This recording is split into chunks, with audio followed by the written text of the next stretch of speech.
How's it going, everyone? Jiivita here with a new video. This is over the past couple of dev updates that have been released. The first one is over the potential guild buff machine. So this is literally a helix type machine. These kind of blades right here would spin on this axis, so pretty interesting. These would essentially emit buffs for the guild members. So if you're unfamiliar, they released a roadmap not too long ago detailing the things that they want to implement next, one of which being a guild system and a way for guilds to essentially buff their members. So this would be literally some kind of machine that the guild could pull resources together, build in order to get some sort of buff for their members. So pretty awesome, and this should give much more meaning to, say, guild halls other than just being kind of a meeting place, but some big grand building to show off the wealth of your guild and how many different buffs you can provide for your guild. And so pretty awesome. We really don't know any information about these. There's like these awesome little lightning bolts. Let's see here. Okay, yeah, we can scroll in. So presumably these would be somehow powered, maybe spark or shards. Who really knows? It might just be build the machine and then it's there. Again, no real information to go off of here.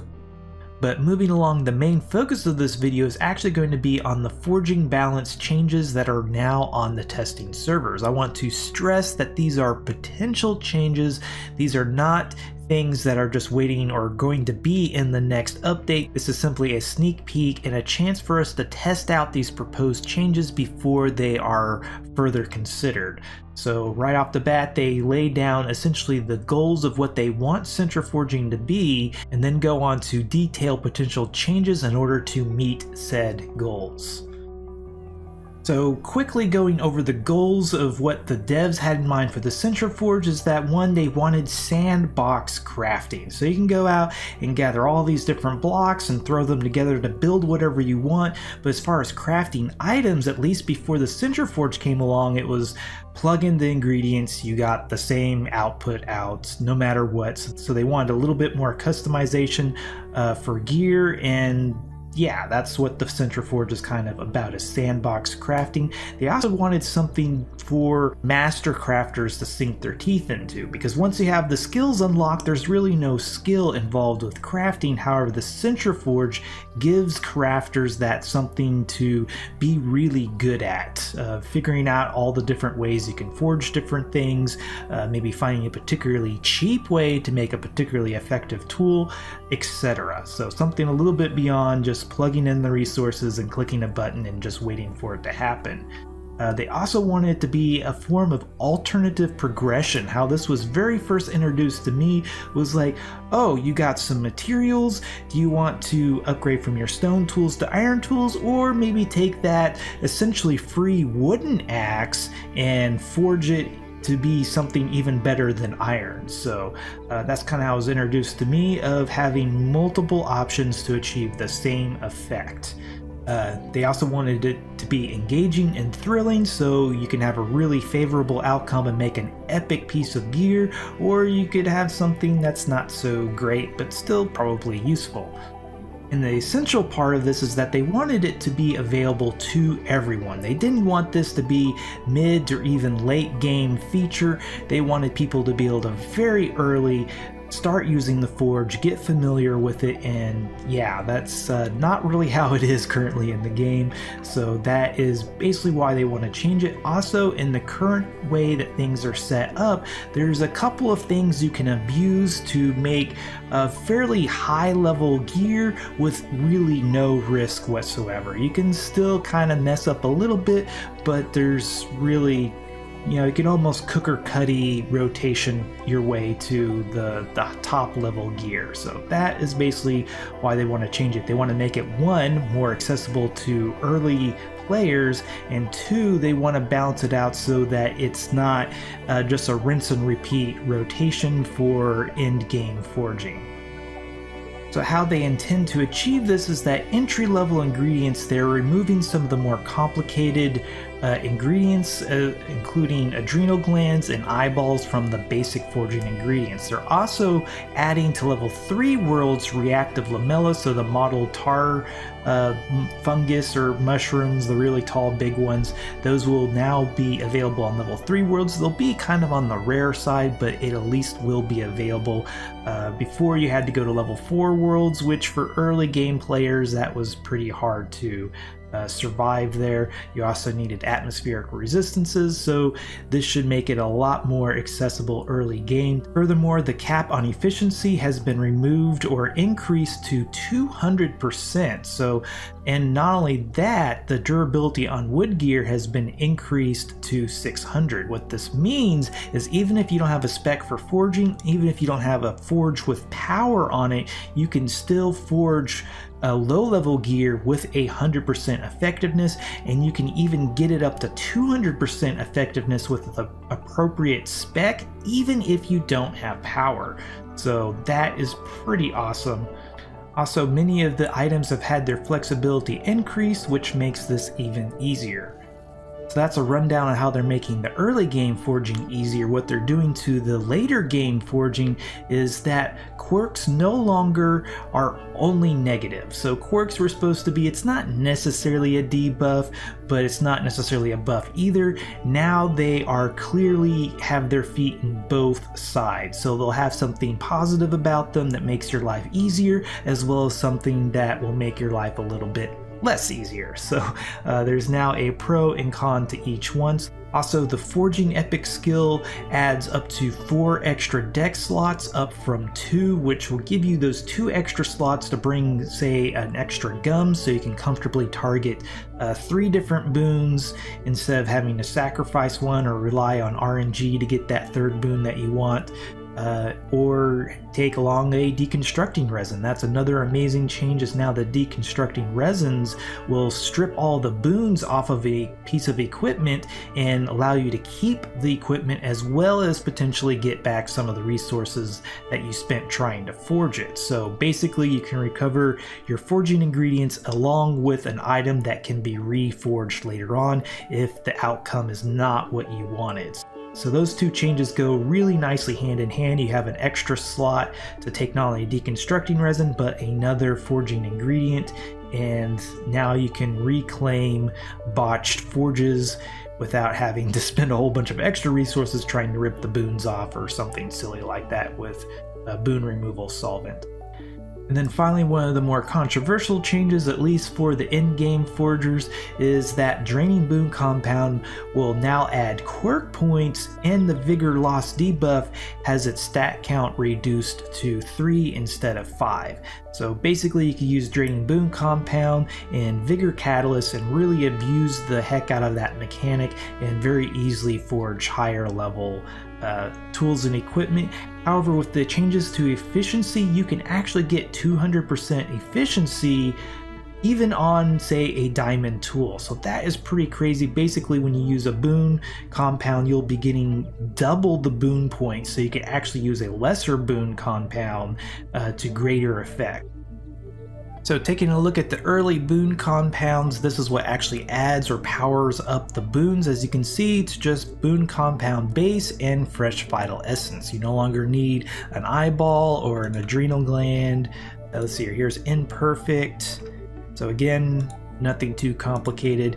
If you want to make the second tier or level of it, it will require things like spitter eyeballs, but that should make early game forging a lot easier, especially if you have something like 200% efficiency. You'll actually get 200 boon points instead of 100, and that will make a world of a difference.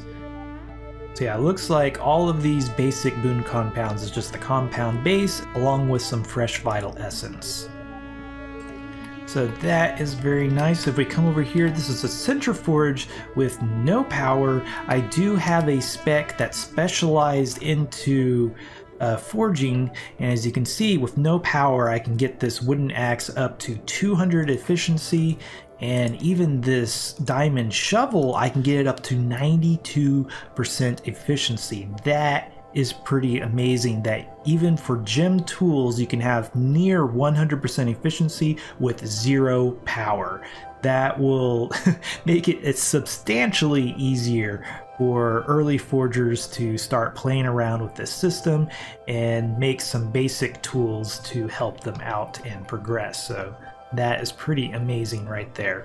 As you can see here, the ingredient deck is expanded to 10 slots, so you can fit all kinds of goodies in here. Okay, so let's take a look at essentially a modified version of what most people are doing in game, at least as far as I can tell as far as forging. But basically we got our vigor catalyst right here. That's going to convert buffs and debuffs into vigor for us, which is going to help us forge basically. Let's go ahead and grab a shovel and put that down here. And since I have 200 effectiveness or 200% effectiveness, I'm actually going to use the Draining Boon Compound 1. It takes less vigor, it drains less vigor, and it has the same number of debuffs or stacks as Draining Boon Compound 2. So this is going to give me 800 boon points. If I used the Draining Boon Compound 2, it'd give me 2,000. However, the bar can only hold up to 1,000 points, so that really seems to be a waste. So this won't completely one-shot the bar, but it'll be pretty darn close. With the extra 2 ingredient slots, I'm taking an extra effect gum as well as the Quirk transmute solvent, since we're going to be getting some Quirk points here somewhere. Yeah, 160 Quirk points. We're going to get some quirks, and hopefully we can change them to either something that's going to benefit us or at least something that isn't going to hurt us very much. So, but yeah, let's go ahead and try this out. Let's go ahead and do a couple of different gums here. So we got our special gum. Let's do an effect gum. And so yeah, basically what I want to do is make an AoE plus damage plus durability hammer. So starting off, I want either to get the damage boon or the AoE boon. So that's why I use 2 different gums there. And yeah, let's just start throwing points on here. So this should give us 800 points. So let's see if this is working as intended. So we got our Quirk points. We're going to roll that first. And I missed whatever, there we go, yeah, so 800. Very nice, we missed on the Quirk.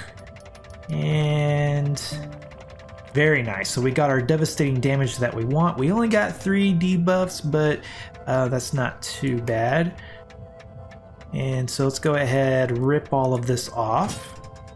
So nice, we're back up to nearly 1700 vigor. That's about the same as what we could hope for before. So let's do a special and a longevity gum.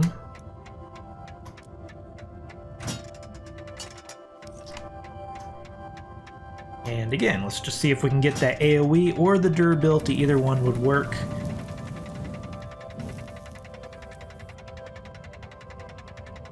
Ooh, looks like that's maybe what... Oh yeah, I got the boon transmuting solvent. So we're gonna get a Quirk here.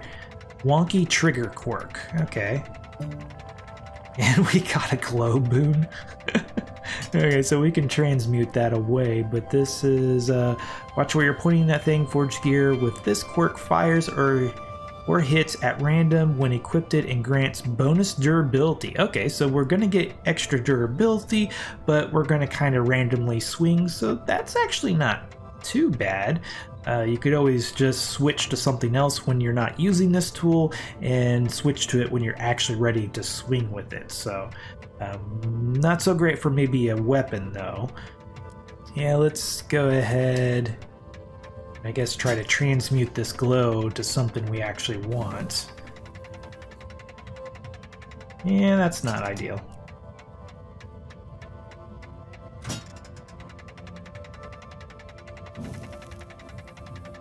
There we go, there's our AoE that we want. I guess actually we could just kind of boost these boons up as high as we want and then transmute them later. Well, actually, we could do that now since... so let's see here. Yeah, let's go ahead. Let's do protection. And do our fate paste. And if we don't get the durability boon, we can always transmute it to something else.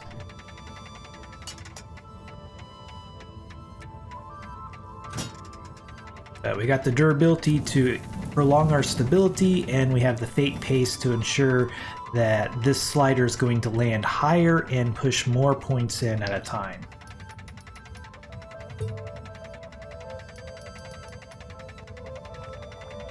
There we go. It's kind of curious that we should be putting more points towards the AoE or a durability boon, but you know, RNG. There we go. So perfect. We have our heavy duty AoE and devastating damage.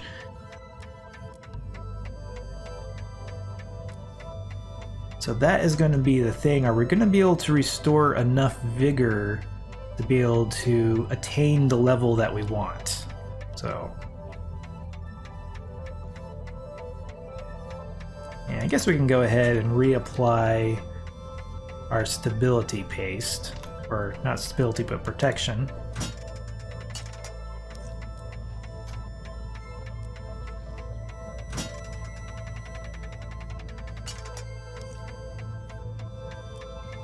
Okay, so it looks like, yeah, we're gonna need to put some extra special gum on here, I think.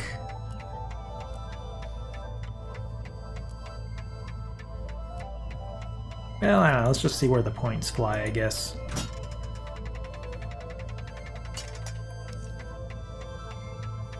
Wow, so all the points are going to that longevity boon, so it's getting plenty high. Let's go ahead and see how much vigor we can get back. We're not getting as many debuffs. So that's going to affect how long we can stretch out our vigor.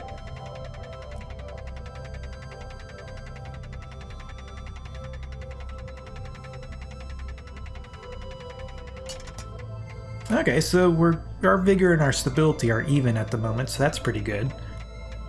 Okay, and some point we got this bouncy feet quirk, which that's basically going to make everything feel like a trampoline. It's not horrible, however, if it hasn't been fixed, you'll actually take fall damage from bouncing on certain surfaces. So that could be kind of inconvenient, but not exactly a deal breaker. And certainly nothing has actually officially been added either, so... So we got our two special gums. Let's go ahead and do not fate paste protection. Stretch out that stability.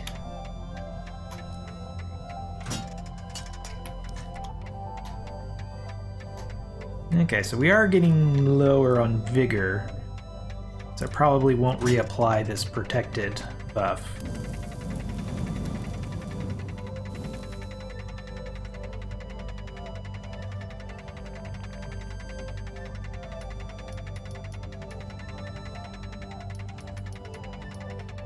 Oh, very nice. So the fate paste is actually giving us extra opportunities. Ooh, so that's the bleeding edge quirk. There you go. We're finally putting some points into that AoE. So that's going to pack your inventory of healing brews using this forged gear with this bleeding edge quirk. Constantly drains your HP, but increases your max health while it's equipped. Well, if it actually increased your max health and healed that maximum health that's added, that would be kind of nice, but I imagine it wouldn't actually heal you any at all, or heal the health it's adding. So that would be kind of annoying, because you'd have to constantly be healing yourself. I mean, you're bleeding anyway, so... But, so yeah, I'll probably change that if we actually get it. Okay, so we're actually not in a too bad place here. We finally got the all-arounder boon powered up to rank 4, the AoE boon to rank 4, that's what we wanted. We have plenty of durability, so if we can get that devastating damage to at least rank 8, we'll be able to one-shot on tier 6 planets. And we have 9 debuffs as well as this other thing, so we can get a little bit of vigor back before we start spending points on getting using the effect gums. So yeah, let's do vigor catalyst. Let's just go ahead and skip the animation. So very nice, we got actually more vigor than we do stability, and so yeah, pretty decent. Trying to think, do we even want to bother with the protection paste? But let's get some effect gums on here. And yeah, let's go ahead and do 3. So yeah, we're pretty low on vigor, so let's just do the fake paste, and this is probably going to be our last kind of attempt here for rotation. Let's go ahead and skip that. Okay, so we're up to rank 6. That's actually the nice thing, we're only using 70 vigor, even with this vigor drain debuff, so skip that, see where the... Okay, we're up to 7. So yeah, 1 more and we should be pretty golden. And we'll probably go ahead and try to change that, but it just depends on how much vigor we have left over. Perfect. So we got rank 7 durability, our all-arounder boon so we can hit 9 blocks at a time, and devastating damage boon. And okay, we got the bouncy feet quirk. That's not too bad, but we definitely want to get rid of this or change this bleeding edge quirk. So let's use our Quirk transmutating solvent. This will do the highest one on the stack. So it's really nice that this one is not like down here or something, otherwise you really wouldn't be able to do anything about it. Poor health quirk, how low can you go? Provides extra action speed at low health, but reduces action speed at high health. So it's not the end of the world. I guess it really depends on how strong that is. And certainly I don't want to run around with low health all the time, just to take advantage of that. So we can do this another 2 times, it looks like. Well, okay, so we're not using stability by using this. It just costs vigor. So let's get rid of our debuffs and get some extra vigor back.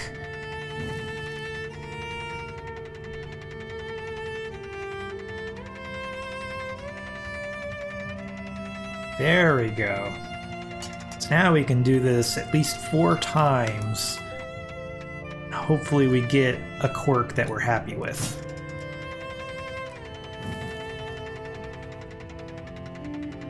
So there's the bleeding edge again.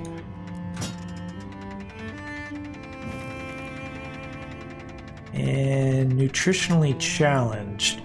Keep plenty of food on hand when using forged gear with this quirk. It will make you hungrier and hungrier, but increases your max energy while it's equipped. So you have more energy, but you kind of burn through it faster.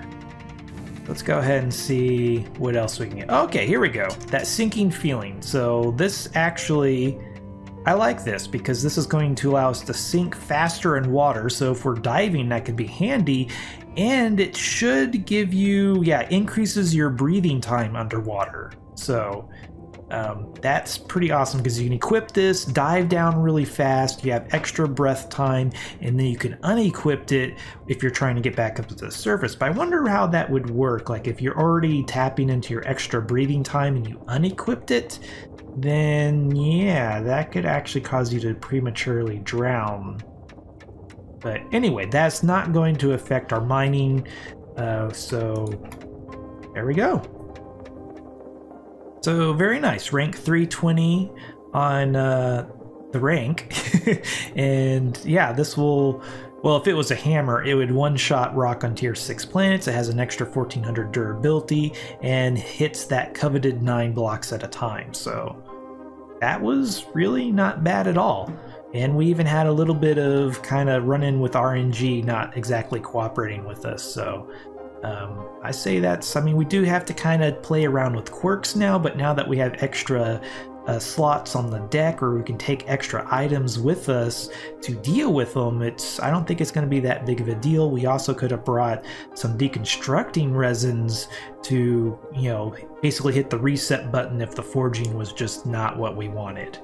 So going over the quirks very quickly, let's do a rundown on the changes to them. So there's a Carpe Nocturnum and a Carpe Diem quirk. Carpe Nocturnum is going to give you an extra 100 damage and 10% extra damage during the night, and then during the day it's going to give you the negative of that. So it's going to reduce your damage by 100 and reduce it by 10%. The Carpe Diem is the exact opposite. It's going to give you extra damage in the day and minus damage during the night. So it's got a positive and negative element to it. Moving along, we have Best of Health quirk. This provides a plus 10 action speed at high health and reduces action speed by 10 at low health. That's actually pretty handy because if you're down mining or something, you're likely to be at maximum health, and that would allow you to mine even faster. There's the opposite of that. There's the Poor Health quirk that gives you extra action speed at low health and reduced action speed at high health. We actually saw that when we were doing our test forge. There's the Fully Filled quirk, which reduces energy use by 10 when the player hunger is low, as in you're not hungry at all, and then the opposite when you are hungry. So that is pretty awesome. You'll use less energy if you're well fed, and you'll use more energy if you're pretty hungry. So I really like that one. That would be a nice one to have on, especially for diamond tools since they use so much energy. There's the Ravenous quirk. I believe we saw this one, or I guess that was the Bleeding Edge, but this is the exact opposite. You have reduced energy usage when you're hungry and increased energy usage when you are not hungry. An Icy Ground quirk now gives you plus 40 falling armor, so that's pretty cool. That basically makes it to where all surfaces feel like you're walking on ice. That Sinking Feeling allows you to hold your breath for an additional 50%, as well as allow you to sink faster in water. There's the Slow Motion quirk, which now reduces your walk-run speed by 25%, but increases your sprint bonus by 50%. You can't walk as fast, but you can sprint. That kind of seems a little bit... Okay, so I guess you would actually be able to sprint a little bit faster, but your walking speed would be slower. So you'd be able to sprint 25% faster, walk 25% slower. That's kind of interesting. And could be kind of useful if you just don't want your walk speed to be very fast. I don't know, that's interesting. The One Jump Ahead quirk now also grants the user double jump even without the skill. So can you triple jump if you have both the skill in this? I kind of doubt that. That would be pretty cool though, because otherwise this doesn't really benefit you if you already have the double jump skill. So that's pretty interesting. The Wonky Trigger gives, an extra 400 durability to the item, but then it will randomly use it when you have it out. So not too bad for tools. For weapons, I wouldn't like that for weapons. And Nutritionally Challenged now also increases max energy by 30%, so this is the one that makes you hungrier faster, but it gives you an extra 30% hunger. And then, then we have the Bleeding Edge quirk, which gives you damage over time, but increases your health by 30%. So pretty interesting changes there. I guess the Trampoline quirk really didn't get any changes, unfortunately. The Bouncy Feet. So... But then again, if it would actually reduce fall damage like trampolines normally do, then that would be pure buff all around, other than the slight annoyance of having to bounce all over the place. But pretty awesome changes all around. And I really didn't see that hurting my ability to forge high-level gear, other than I do have to kind of play around with quirks now.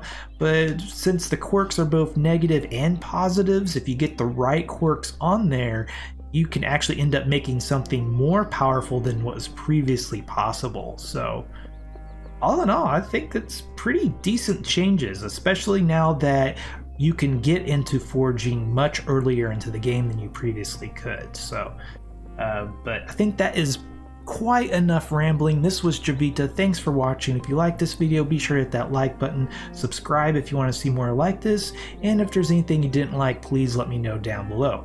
Also, if you like my channel, want to get cool perks, check out my Patreon page. Until next time, peace.